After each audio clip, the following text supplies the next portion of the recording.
could become suspicious. Crows were making a ruckus up ahead at one of the trail's dark turnings. Something was really bothering them. Or else delighting them. It was hard to tell with the crows.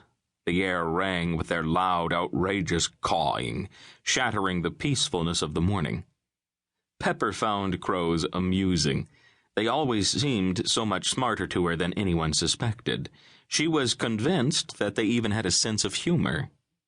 "That's because you're part crow yourself," her mother was fond of responding. "That's the part of you that drives me crazy."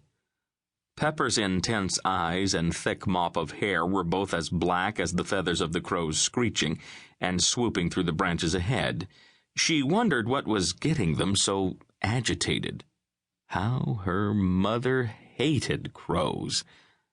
"For crows, I swerve out of my way and try to hit them," Rose Merlino had often said, clutching the steering wheel like she meant it, back in the days when the state of Washington had trusted her with a driver's license. Grandma's little joke, whenever Rose started driving crazily, was, "She's trying to hit the crows again." "Mom, they're just birds," Pepper would say. "They're not evil. They just do what birds naturally do." "Oh, they're vicious killers," her mother would hiss. "Remember how they attacked that poor little baby robin in the backyard? Why, they pecked those little birds to death. They went at them again and again with their beaks. Oh, they ate them." She remembered the one time her grandmother had dared to oppose her mother. Grandma quietly said, "Crows don't do anything human beings don't do." Her mother's cheeks had flushed red. She had glared at Grandma, who glared right back. Those two. Always a little war of love raging between them. Always chewing over issues of the past. Always locked together in combat, still guarding and hurting each other after all those years. At times, the thought of escaping from Seattle into a rigorous doctoral program in Oregon was very appealing. Pepper came around the turn, and her pace slowed nearly to a stop. Crows. The trees were full of them.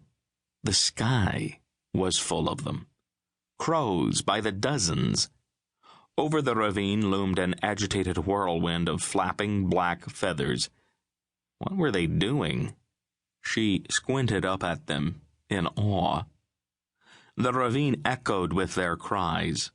Before her swarmed a squawking cloud of wings, darting and weaving over and under each other in a complicated choreographic knot, plunging and soaring through the ear-splitting ruckus.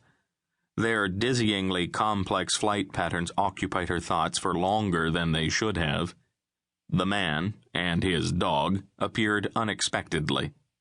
No one else was anywhere in sight. The crows were suddenly silent. She could not quite see the man's face.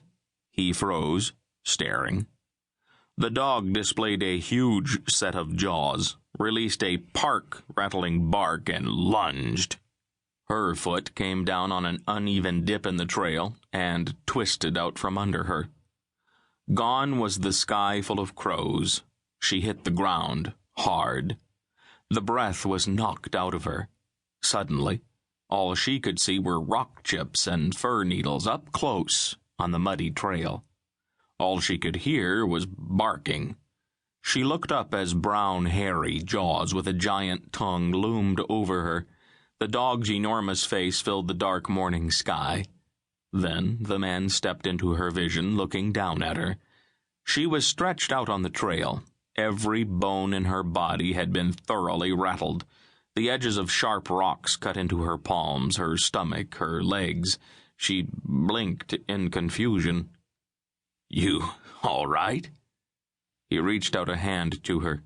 "No, I'm not all right," she snapped, dodging any contact with his hand, getting up onto her knees, eyes bright with pain. "Keep away from me." That was all the farther she got before his energetic dog bounded forward, assaulting her with enthusiasm, tongue in her ear, tongue in her eye. "Get him off me!" "Down, Bobo, down."